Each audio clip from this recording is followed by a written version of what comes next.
BJP अकेले दम पर पूर्ण बहुमत से दूर हुई है तो उसकी बड़ी वजह क्या है वो बताता हूं आपको। बड़ी वजह है उत्तर प्रदेश। उत्तर प्रदेश से बीजेपी को 31 सीटों का नुकसान हुआ है। अब सवाल उठ रहे हैं कि यूपी में बीजेपी की रणनीति आखिर फेल कहां हो गई? क्यों बीजेपी को इस बार यूपी में इतनी कम सीटें मिली? इन सवालों के जवाब यूपी के बीजेपी नेता दे रहे हैं। उनकी माने तो बीजेपी को भीतर घात की वजह से नुकसान हुआ है। यूपी में हार पर खुद बीजेपी नेता बोलेंगे, गुटबाजी के राज खोलेंगे।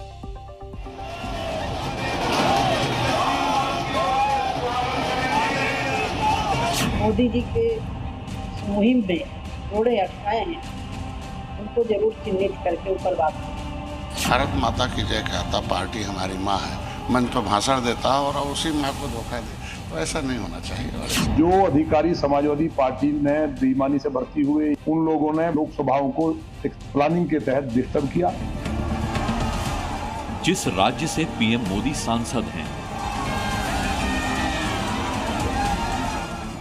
जिस राज्य के मुखिया बुलडोजर बाबा हैं, वहां भारी नुकसान के बाद सवाल उठने तो लाजमी है। बीजेपी के नेता हार के पीछे गुटबाजी और गद्दारी को वजह मान रहे हैं। फतेहपुर सीट से हारने वाली साध्वी निरंजन ज्योति ने तो हार के लिए भीतर घात को जिम्मेदार ठहराया है। जिन लोगों ने मोदी जी के इस मुहिम में रोड़े अटकाए हैं, उनको जरूर चिन्हित करके ऊपर बात करें। साध्वी निरंजन ज्योति पार्टी के गद्दारों पर कड़ी कार्रवाई की मांग कर रही हैं। प्रदेश के एक और बीजेपी नेता ने भी अपनी ही पार्टी के कुछ नेताओं पर षड्यंत्र करने का आरोप लगा दिया है। ये तो एक तरीके से पार्टी के साथ विश्वासघात किया है ऐसे लोगों ने, और इसकी जांच जो है गहराई से होनी चाहिए। बीजेपी के सहयोगी भी भीतर घात का आरोप लगा रहे हैं। निषाद पार्टी के अध्यक्ष संजय निषाद ने दावा किया कि बीजेपी में जिन्हें टिकट नहीं मिला, उन्होंने ही अपनी पार्टी को धोखा दिया। कहा जाएगा कि जो नेता भारत माता की जय कहता, पार्टी हमारी माँ है, मन तो भाषण देता और उसी माँ को धोखा दे, तो ऐसा नहीं होना चाहिए और ऐसे लोगों को चिन्हित करके भारतीय जनता पार्टी को कार्रवाई करनी चाहिए। गाजियाबाद से बीजेपी विधायक नंदकिशोर गुर्जर ने बीजेपी को हुए नुकसान के लिए प्रदेश के अधिकारियों को ही जिम्मेदार ठहरा दिया है। नंदकिशोर गुर्जर ने कहा है कि समाजवादी पार्टी से मिले अधिकारियों ने ही चुनाव में गड़बड़ी करवाई है। अधिकारियों ने पूरी तरह से समाजवादी पार्टी के एजेंट के रूप में काम किया।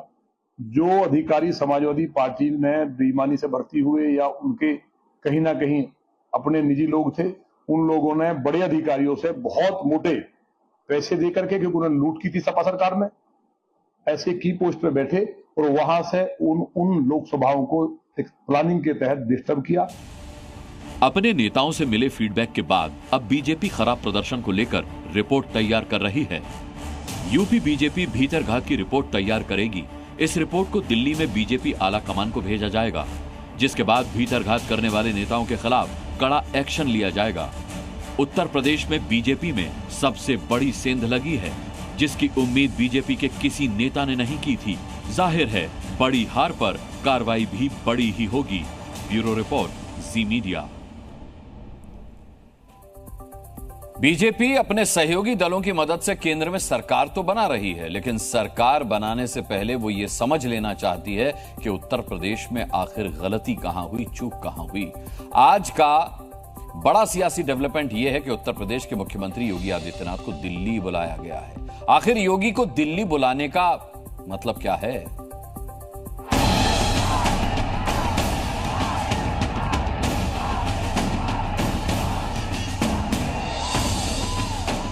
आला कमान के आदेश पर उत्तर प्रदेश के मुख्यमंत्री योगी आदित्यनाथ दिल्ली पहुंच चुके हैं।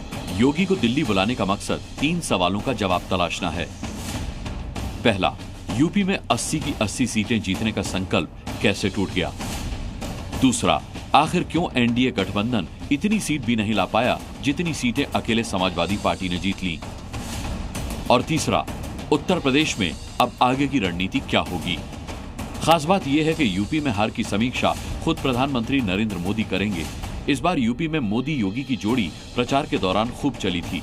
दोनों दिग्गजों ने वाराणसी से लेकर अयोध्या तक कई रोड शो भी किए और रैलियां भी की। पीएम मोदी ने खुले मंच से कई बार योगी सरकार के कामकाज की तारीफ भी की, लेकिन जब सीटें उम्मीद से बहुत कम आईं, तो अब दोनों नेता दिल्ली में बैठकर मंथन करेंगे। शुक्रवार को होने वाली बैठक में उत्तर प्रदेश से योगी के साथ साथ दोनों डिप्टी सीएम केशव प्रसाद मौर्य और ब्रजेश पाठक भी होंगे। माना जा रहा है कि योगी की कैबिनेट में कई बड़े बदलाव हो सकते हैं, प्रशासनिक बदलाव भी संभव हैं। यूपी सरकार में ओबीसी, दलित और ब्राह्मण चेहरों का कद बढ़ सकता है। ऐसा इसलिए क्योंकि अब तक के आकलन में ये बात सामने आई है कि ये तीनों वर्ग के वोटर इस बार समाजवादी पार्टी की तरफ शिफ्ट हो गए। बूथ से लेकर प्रभारी मंत्री तक बदले जा सकते हैं, यानी मानकर चलिए कि यूपी में बीजेपी के अंदर नीचे से ऊपर तक कई बड़े बदलाव होने जा रहे हैं। एंटी इनकम्बेंसी को दूर करने के लिए कुछ नए कार्यक्रमों के जरिए जनता तक पहुंचा जाएगा।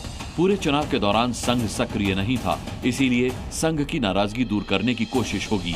यूपी में रोजगार के अवसर बनाने के लिए कुछ नए रास्ते तलाशे जाएंगे। चुनाव परिणाम आने के बाद से योगी आदित्यनाथ कैमरे पर तो ज्यादा नहीं बोल रहे, लेकिन बंद कमरे में बड़ी बड़ी बैठकें ले रहे हैं। योगी किस तरह एक्शन मोड में आ गए हैं, इसका अंदाजा आप इसी बात से लगा सकते हैं कि दिल्ली पहुंचने से पहले उन्होंने लखनऊ में यूपी के कई कैबिनेट मंत्रियों के साथ बैठक की। दावा यह है कि बैठक में बीजेपी की हार की वजहों पर चर्चा हुई। बैठक में 6 कैबिनेट मंत्री शामिल हुए थे। इससे पहले उन्होंने सभी विभागों के आला अधिकारियों की भी बैठक ली। उनसे अपने अपने विभाग में कामकाज का हिसाब मांगा गया। आज से योगी आदित्यनाथ ने जनता दर्शन कार्यक्रम दोबारा शुरू कर दिया, जो चुनाव आचार संहिता की वजह से रोकना पड़ा था। जनता दर्शन कार्यक्रम में योगी आम लोगों से मिलते हैं, उनकी समस्याएं सुनते हैं और उसका मौके पर ही हल निकालते हैं। अब यूपी में बीजेपी दोबारा कमबैक कैसे करेगी, इसका हल निकालने के लिए योगी दिल्ली आए हैं। ब्यूरो रिपोर्ट, जी मीडिया। जी न्यूज़।